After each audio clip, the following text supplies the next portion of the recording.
Hey everyone, Dan at Ochiko Bushcraft. Well, today I'm going to show you guys how to make an upside down fire. Now, I just spent last weekend up in Washington with Mike Lemieux of Bushcraft Northwest.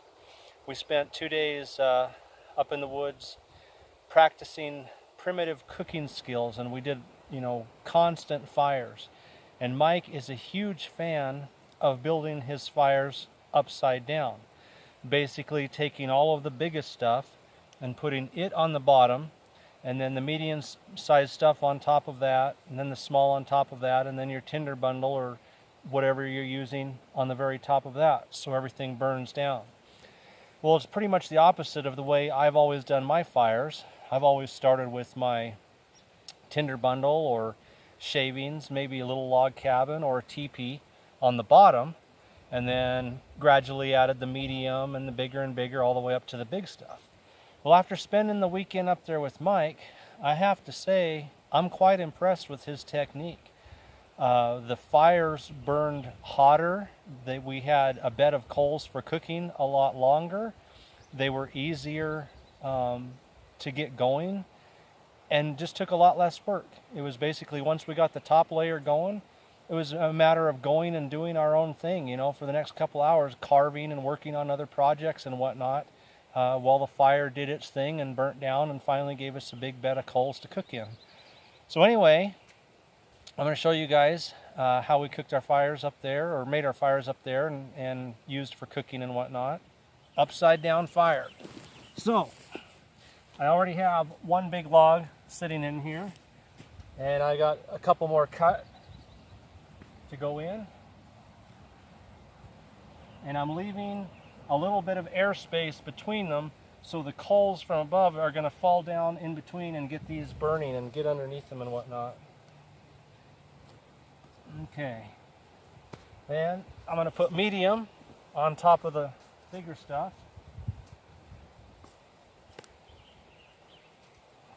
I cut up some medium earlier.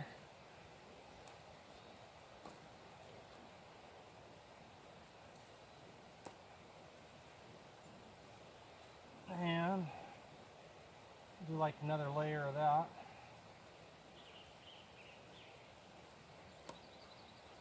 There we go.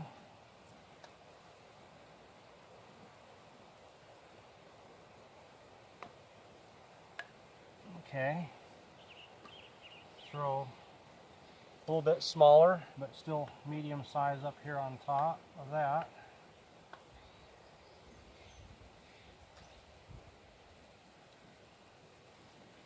All right, and then I got some small stuff over here. So I'm just going to take some of my smaller stuff and put it up on top of that. Kind of just make a pile. Various sizes. And put more in the back here because I'm going to pull it up over the top of my tinder when I get it going. All right, I got a little pile of shavings and a couple of very, very tiny feather sticks all sitting here. And I want to see if I can spark that and then build on that a little bit with these pieces of fat wood that I've got here. Get a little fire going and then transfer that into here and then pull some of this up over the top of it and then let it just start working its way down.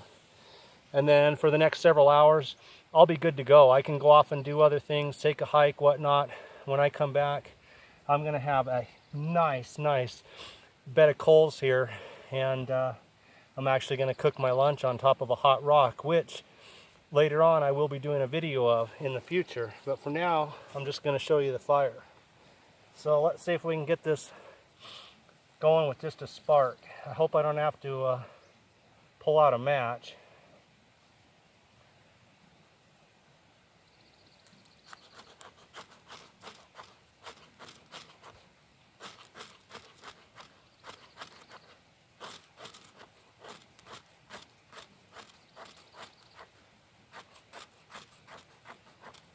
Well, come on now. Cooperate with me here.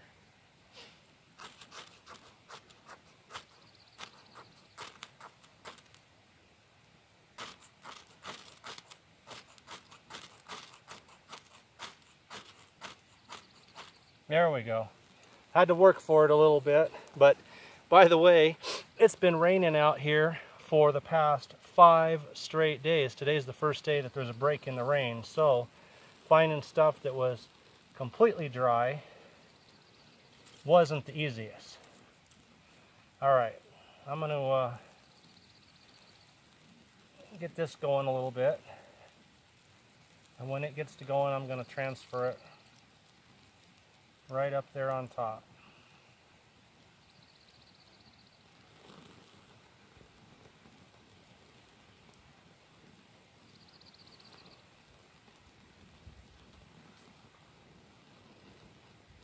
Nice.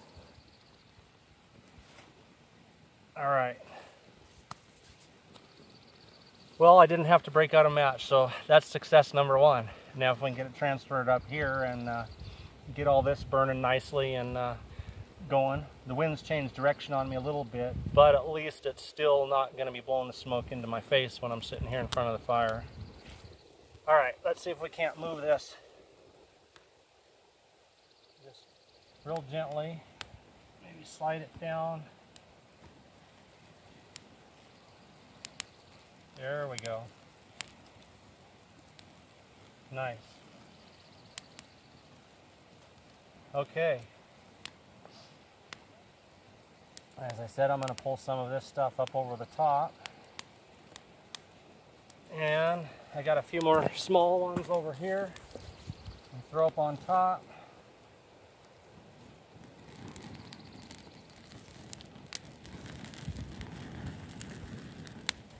And then we're just going to let it burn down.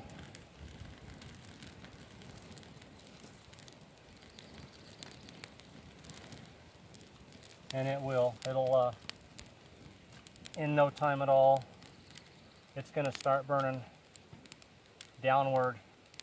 And after a little bit, like I said, it'll catch the medium, and then the coals will drop down, and it'll catch the big stuff. It's a just a really nice way of doing a fire. And I was really surprised when we were up there. We built a rack and cut up sirloin and hung it on the rack, and we left for 4 hours, you know, from these big logs. We had hot coals after the fire was out, putting up heat, and within 4 hours we had the best jerky I've ever had in my entire life. Just amazing food.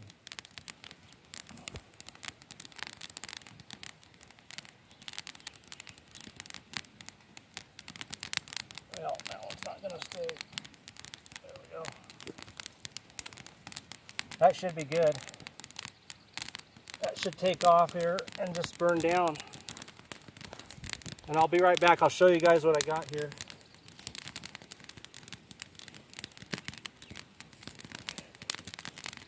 So, I actually have myself a nice flat rock. And